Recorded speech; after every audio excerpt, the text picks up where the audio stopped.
Get out. You've cost me millions. The CEO's voice shattered the glass walls of the boardroom. The old janitor didn't beg for his job. He simply raised a trembling hand to wipe a smudge off the desk. That's when the light hit his wrist. That's when the billionaire stopped breathing. Because on the old man's wrist wasn't a Rolex, but a smashed, worthless timepiece that had stopped ticking 30 years ago. The silence that followed Julian Sterling's outburst was more deafening than the shout itself. In the 61st floor executive suite of Sterling Global, the air always felt thin, filtered through expensive ventilation systems until it lost the scent of the city below. Here, the world smelled of Italian leather, ozone from high-end servers, and the sharp, citrusy sting of Julian's $400 an ounce cologne. Julian sat behind a desk carved from a single, seamless block of obsidian. He was 38, but his eyes held the weary cynicism of a man who had lived 3 lifetimes. He viewed the world through a prism of cold mathematics. To Julian, people were not souls. They were variables. Some variables added value, others created drag. He prided himself on being the ultimate editor of his own life, cutting away the drag with surgical precision. Earlier that morning, Julian had summoned a junior analyst named Sarah. She had been 60 seconds late to the morning briefing. "The door was closed, Sarah," Julian had said, not looking up from his crystal tablet. "I am so sorry, Mr. Sterling. The elevator was—" "I don't care about the physics of your tardiness," Julian interrupted. His voice was a low, dangerous hum. "I care about the disrespect. You've communicated to me that your 60 seconds are more valuable than the collective time of this board. You are a liability to the culture of excellence I have built. Go to HR. Hand in your badge." Sarah had crumbled, her eyes brimming with tears, but Julian hadn't even blinked. He felt nothing. He had spent decades building a fortress of ice around his heart, convinced that emotions were the cracks that allowed poverty to seep back in. He remembered the cold too well, the kind of cold that lived in your marrow, not just your skin. He had sworn never to feel it again. In the periphery of this empire of ice moved Elias. Elias was 60, though he looked 80. He wore a navy blue jumpsuit that had been washed so many times the fabric felt like soft tissue. He was a ghost in the machine, a man who moved so quietly that people often discussed multi-million-dollar secrets while he mopped just inches away. To the executives, Elias was furniture that breathed. Elias had a ritual. Every evening, as the sun dipped behind the skyline, turning the office into a cathedral of amber and shadow, he would clean Julian's desk. He noticed the things Julian missed. He noticed the way Julian's hands shook when he drank his 3rd espresso. He noticed the hollow look in the billionaire's eyes when the cameras weren't flashing. That evening, Elias reached into the wastebasket under the obsidian desk. He pulled out a crumpled, silver-framed photograph that Julian had swept aside in a fit of irritation. It was a photo of Julian at 25, standing in front of his first small warehouse. In the photo, Julian was smiling, a real, messy human smile. Elias didn't throw it away. With hands that were rough and mapped with scars, he took a clean microfiber cloth and wiped the dust from the glass. He placed it back on the desk, not in the center where it would be noticed, but just to the left of the phone, perfectly aligned with the edge of the desk. "He's still in there," Elias thought, his chest tight with a secret ache. The boy who used to share his dreams is buried under all this stone. 3 days later, the atmosphere in the office was electric with the scent of desperation. The Vanguard merger, a deal worth $3 billion, was teetering on a knife's edge. Julian hadn't slept in 48 hours. His eyes were bloodshot, his jaw tight enough to crack bone. The boardroom was packed. Men in charcoal suits leaned over holographic displays, their voices rising in a frantic chorus of projections and legal jargon. Julian paced at the head of the table like a caged leopard.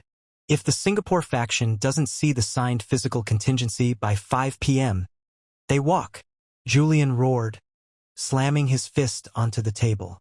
"I want that document finalized now." Elias was in the corner, silently emptying a bin. He tried to stay out of the way, but the room was overcrowded. As he moved his trolley toward the door, A frantic vice president backed up suddenly, colliding with Elias's arm. It happened in slow motion. A heavy porcelain pitcher of ice-cold water, a piece of art Julian had commissioned from a Japanese master, tipped. It fell with agonizing grace, hitting the edge of the obsidian desk and shattering. A wave of water and jagged ceramic shards surged across the table, soaking the original, one-of-a-kind merger contracts that had just been flown in via private courier. The room went deathly silent. The only sound was the drip of water falling onto the plush carpet. Julian froze. He looked at the ruined papers, the ink beginning to bleed and blur, turning the $3 billion deal into a Rorschach test of blue smears. Something inside him snapped. It wasn't just the deal. It was the pressure, the years of repressed fear, the terror of losing control. "You!" Julian whispered, the word vibrating with a terrifying, quiet rage. He turned toward Elias. The old man was already on his knees, desperately trying to soak up the water with his sleeve. "I'm so sorry, Mr. Sterling," Elias stammered, his voice trembling like a leaf in a storm. "I didn't—" Someone pushed. "Get up," Julian hissed. Elias stood, his old knees popping in the silence. "You pathetic, worthless parasite," Julian snarled, stepping into Elias's space. He was taller, broader, fueled by a dark energy. "Do you have any idea what you are? You are a ghost, a waste of skin. I have spent my life building this, and you, a man who cleans toilets for a living, just flushed it away because you're too clumsy to exist." "Mr. Sterling, please," Elias whispered, his eyes moist. "You are nothing," Julian screamed, the sound echoing off the glass. "You are a mistake that the world forgot to erase. You have no value. You have no purpose. You are dirt on the bottom of my shoe, and I am done walking on you. Get out. You're fired. I'll make sure you never find work in this city again. I'll sue you for every cent of your miserable pension. I want you gone." The cruelty was visceral. It was a physical weight in the room. The other executives looked away, embarrassed by the sheer raw inhumanity of the attack. Elias didn't fight back. He didn't yell. He stood there, absorbing the vitriol as if it were a rain he had been expecting for a long time. His shoulders slumped, and for a moment, he looked like he might simply vanish into the shadows. Elias took a deep, shaky breath. He looked at Julian, really looked at him, with a gaze that wasn't full of fear, but of a profound, heartbreaking pity. "I'll go, Mr. Sterling," Elias said softly, "but I won't go without saying goodbye. Even if you've forgotten how to be a man, I haven't forgotten how to be a friend." Elias reached out a trembling hand. It was a final, dignified gesture, an offer of a handshake to the man who had just destroyed him. Julian's first instinct was to slap the hand away. But as he looked down, the sleeve of Elias's worn-out jumpsuit slid back. The fluorescent lights of the boardroom caught something on the old man's wrist. Julian's heart stopped. The air in the room seemed to crystallize. The voices of the executives faded into a dull roar, like white noise. All Julian could see was that watch. It was a cheap, plastic blue timepiece. The glass face was a spiderweb of cracks. The strap was held together by layers of yellowing Scotch tape. The hands were frozen. They pointed to 4:12. For 12 p.m. The smell of the office vanished. Suddenly, Julian was 8 years old again.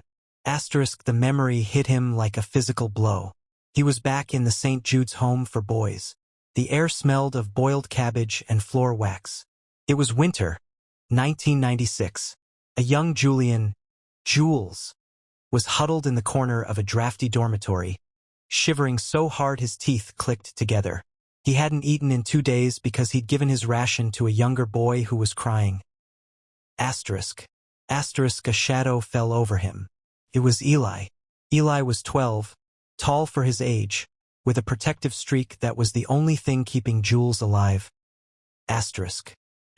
Here, Eli whispered, handing Jules a half-eaten piece of bread he'd hidden in his shirt. "Eat, Jules. You're getting skinny.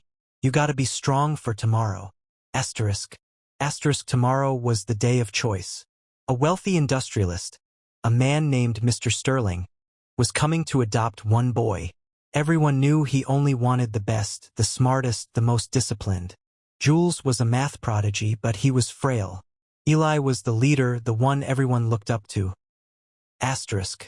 Asterisk. The next day, Eli saw the way the industrialist looked at Jules. He saw the potential. But he also saw that the man would only take one. He wouldn't take a pair of brothers. Asterisk. Asterisk. In the middle of the interview, Eli did something unthinkable. He purposefully knocked over a vase in the hallway. He shouted. He acted like a problem child. He made himself look like a liability so that the spotlight would fall solely on Jules. He sacrificed his own chance at a life of luxury to ensure Jules got out. Asterisk. Asterisk. As Jules stood at the wrought iron gate, clutching a small cardboard suitcase, tears streamed down his face. Mr. Sterling was waiting in a black sedan. Asterisk. Asterisk. I can't leave you, Eli. Jules sobbed. I'll forget you. I'll get lost. Asterisk. Asterisk. Eli stepped forward. He took off his only possession, a blue plastic watch he'd found in a park and spent months fixing. He pulled out the crown, stopping the hands at the exact moment they stood there. Asterisk. Asterisk. Look at me, Jules, Eli said, his voice cracking. It's 4:12 p.m. I'm freezing time right now. I'm stopping the clock. As long as these hands don't move, I won't change. I'll be right here exactly like this, waiting for you to come back for me. You go. You become a king. And when you're a king, you come find me. Until then, time stands still. Asterisk. Asterisk. Jules had hugged him, the plastic watch pressed against his cheek, promising through his tears. I'll come back, Eli. I'll come back for you. Asterisk. Julian came back to the present with a gasp that sounded like a sob. He looked at the man standing before him, the parasite, the janitor, the nothing. Eli. Julian's voice was a ragged whisper. The executives in the room exchanged confused glances. Julian Sterling, the man of iron, was shaking. He reached out, his expensive, manicured fingers touching the cracked plastic of the watch on the janitor's wrist. You kept it, Julian said, his eyes filling with a heat he hadn't felt in 30 years. You kept the time. Elias pulled his hand back slowly, his expression weary. I kept my promise, Jules. I stayed right where I was. I didn't age in my heart. I waited. Julian looked around his billion-dollar office, and for the first time he saw it for what it was, a tomb. Why didn't you tell me? I have everything. I could have given you a palace. I could have bought the orphanage and turned it into a park. Why have you been cleaning my floors for 5 years like a stranger? The twist in Elias's expression was one of profound sadness.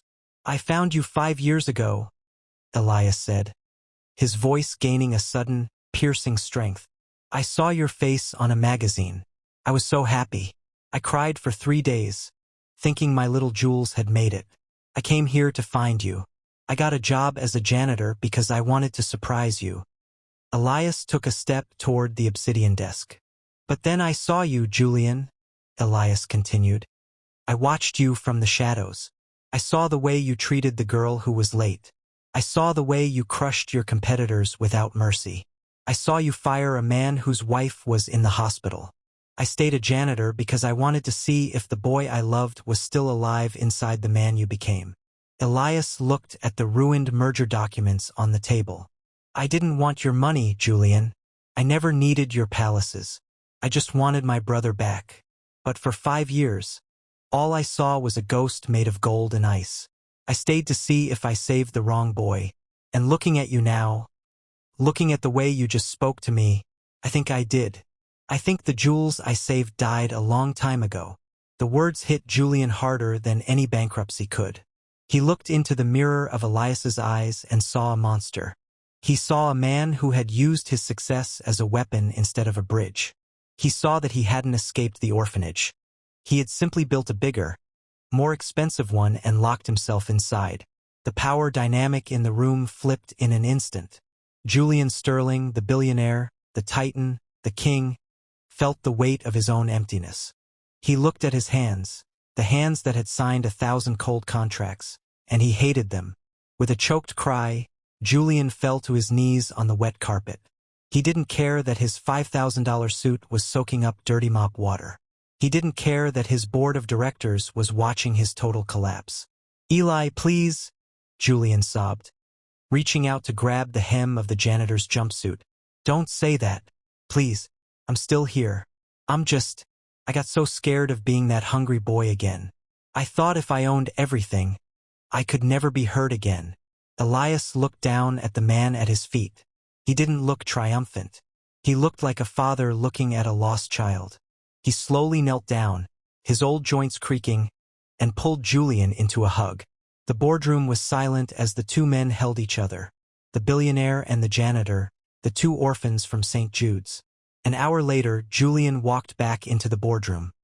He had washed his face, but his eyes were still red.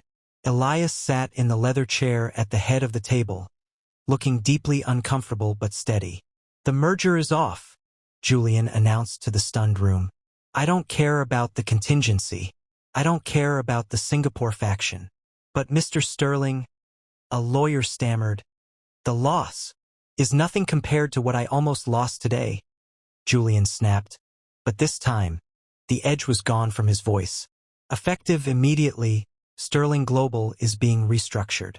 We are setting up a foundation that will oversee the education and placement of every foster child in this city. And this man, Elias, is the new chairman of the board. He is the co-founder of this empire. Because without his sacrifice at a gate 30 years ago, none of you would have a job today."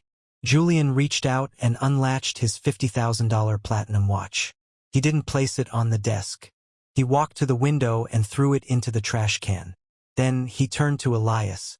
"Eli, can I wear it? Just for a while?" Elias smiled, the same smile from the orphanage, and unbuckled the blue plastic watch. He strapped it onto Julian's wrist. The cracked face felt warm against Julian's skin. The hands still read 4:12. "Time to start the clock again, Jules," Elias whispered. Julian realized that day that some debts can never be paid with checks, only with the soul. He spent the rest of his life trying to be the man Eli thought he was. In a world obsessed with net worth, never forget the people who helped you when you had nothing. Because when the clock stops, love is the only currency that counts. What is your opinion on this story? Let us know in the comments, backhand index pointing down. And if this story touched your heart, please like and subscribe to Rare Value Stories for more tales about the unseen cost of success. See you in the next video.